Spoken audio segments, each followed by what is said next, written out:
Derivation भी आपको बताने वाला हूँ इस वीडियो में, और वो भी दो प्रकार से। और इसका मैं आपको दो प्रकार से डेरिवेशन बताऊंगा और प्लस एक न्यूमेरिकल, काफी मोस्ट इंपॉर्टेंट न्यूमेरिकल भी आप देख सकते हो इसमें मैंने इंक्लूड किया हुआ है। तो आप इस वीडियो को थोड़ा सा भी मिस मत कीजिए, अंत तक देखते रहिए। और अगर आपने अभी तक हमारे इस चैनल को सब्सक्राइब नहीं किया तो प्लीज यार सब्सक्राइब कर ले। और गाइज मैं बता दूं कि ये जो कूलाम का नियम है ये आपको हर जगह मिलेगा, चाहे आप 10th में हो, 11th में हो, 12th में हो, या 12th के बाद बीएससी करे अथवा पॉलिटेक्निक करे, हर जगह आपको ये पढ़ने को मिलेगा। तो चलिए एकदम मैं आपको अच्छे से बताऊंगा यार। एकदम मान लीजिए आप अगर क्लास में या कोचिंग में जब कहीं भी अगर इसे पढ़ते हैं तो ये मतलब यार एक कोचिंग आधे घंटे का तो आपका ये जो साइंस का है, फिजिक्स का घंटी पूरा ले लेगा, लेकिन आप मुझे कम से कम 9 से 10 मिनट दे दीजिए, काफी अच्छे से मैं आपको बताने वाला हूँ। तो चलिए चलते हैं। तो कूलाम का नियम अगर आपके एग्जाम में आ जाए तो ऐसे आप डाल दीजिएगा हेडिंग कूलाम का नियम, और उसके बाद लिखिएगा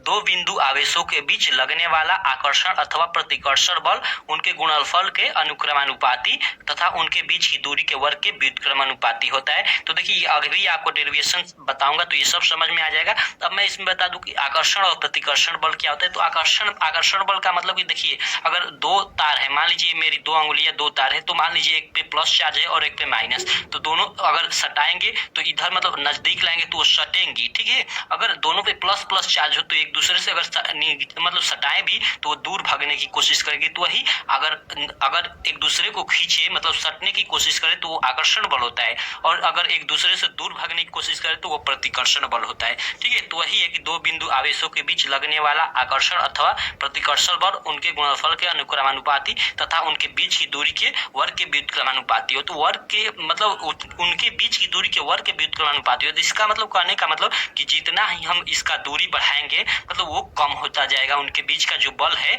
जो आकर्षण अथवा प्रतिकर्षण बल है, अगर दूरी बढ़ाते जाएं तो वो कम होता जाएगा। जैसे दो चुंबक अगर पास लाते हैं तो उनका आकर्षण अधिक रहेगा, अगर वही दूर रखे तो उनका आकर्षण मतलब खींचने की शक्ति कम रहेगा। तो वही यहाँ बोल रहा है कि व्युत्क्रमानुपाती होती है। तो चलिए उसका अब हम सत्यापन देखते हैं। तो ऐसे आप सत्यापन कैसे करेंगे, तो ऐसे एक लाइन छोड़ देंगे, या यहाँ आप लिख भी सकते हैं कि सत्यापन इस तरह, और उसके बाद लिखेंगे क्या कि यदि दो बिंदु का, ठीक है, यदि दो बिंदु का, बिंदु लिखे यहाँ या वस्तु लिखे, ठीक है, बिंदु की जगह वस्तु भी लिख सकते हैं। यदि दो बिंदुओं, यहाँ बिंदुओं कर ले तो और बेटर रहेगा, या वस्तुओं, ठीक है। यदि दो बिंदुओं का आवेश Q1 तथा Q2 हो तथा उनके बीच की दूरी R हो, तब उन लगने वाला आकर्षण अथवा प्रतिकर्षण बल जो है, यानी आकर्षण अथवा प्रतिकर्षण बल जो F है, क्या होगा, directly proportional to Q1 into Q2 होगा, यानी F अनुक्रमानुपाती Q1 इंटू Q2 होगा, यानी Q1 और Q2 का मान जितना ही अधिक रहेगा बल का मान उतना ही अधिक होगा। Q1 Q2 मतलब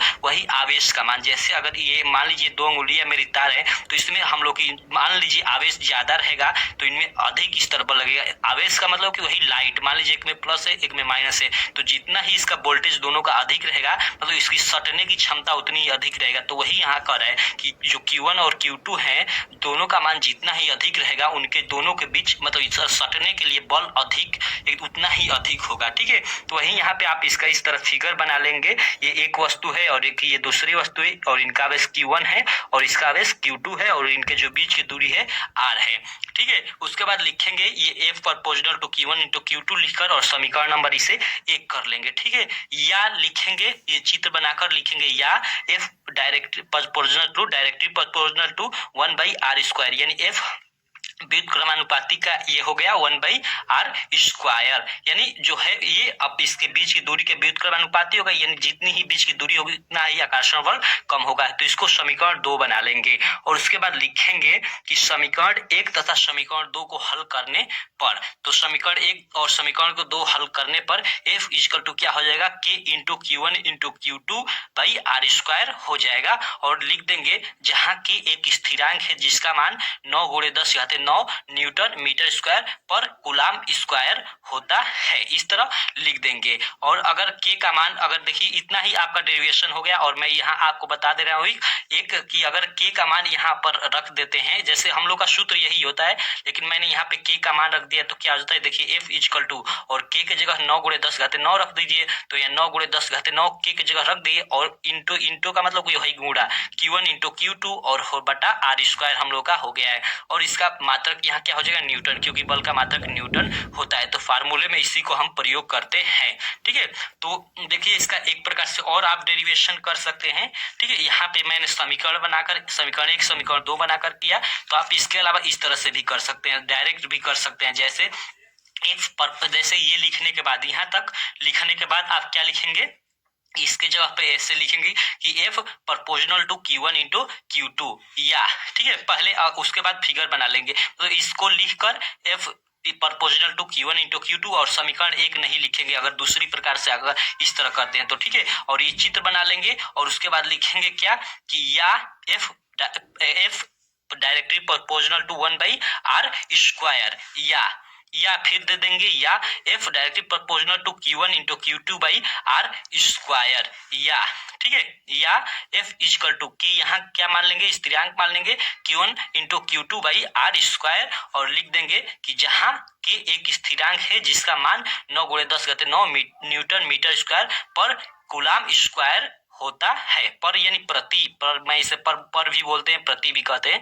तो न्यूटन मीटर स्क्वायर प्रति कूलाम का वर्ग बोलिए या स्क्वायर बोलिए, दोनों का मतलब एक ही है। तो इसका जो के का मान है न्यूटन मीटर स्क्वायर पर कूलाम स्क्वायर होता है।